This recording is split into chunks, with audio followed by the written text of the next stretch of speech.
we're making an episode explaining to you all why you need to come back to the church. And that can look some different ways, and we're going to talk about that. But I think the relevant conversations from the pastor on down, from the organization on down, what are we talking about, and what is the work that we're doing? Because if all it is a feel good, like if all it is motivational speaking, if all it is even if all there's parts that I do love, right? Even if it is a lot of teaching and historical context, if that's all it is, that's not Yeah, that's not the church that I read of. That's not what, like, the Jesus that I follow and what he talked about people should do in the church in the early days, right? Even in Islamic structure, that ain't what the scriptures say we I should be love. doing. We supposed to be looking out and taking care of each other. And if that ain't what we doing, people not gonna want to be a part of it. Cause this new generation coming up, they don't care about all that fluff.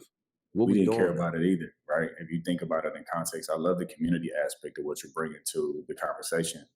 Why do people leave the church? Because it still goes back to, I'm gonna bring in Maslow's hierarchy of needs, right? One of our needs as human beings is to have a place to be accepted, loved, and appreciated. And if you think about church for me, like, my father was a minister, so I had to go to church. My whole family was in church. You know what I'm saying? We was at vacation Bible school, Sunday school, all of that. But what really made me want to get up and go every day is because I had church friends.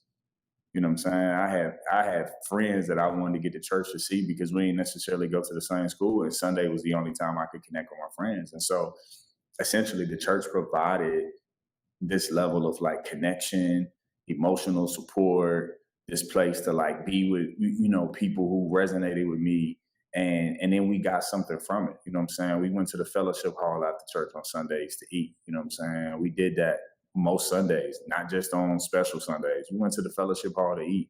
We went outside and played with the kids. And I think, what I see from church now is I do see a lot of churches now trying to create spaces for young people, but a lot of that got lost.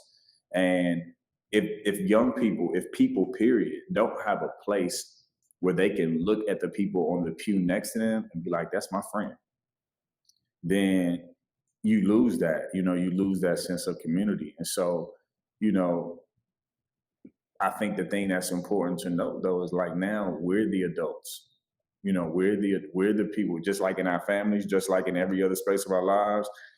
We're the adults who now make the decision in those buildings about what should be happening. You know what I'm saying? So we can't look and say, man, well, they're not doing this for me no more. At this point, it's like, well, what are you doing for them? And we got to create spaces for other men, for other kids. We got to create spaces within these institutions where people can feel like they have a friend. They're welcome.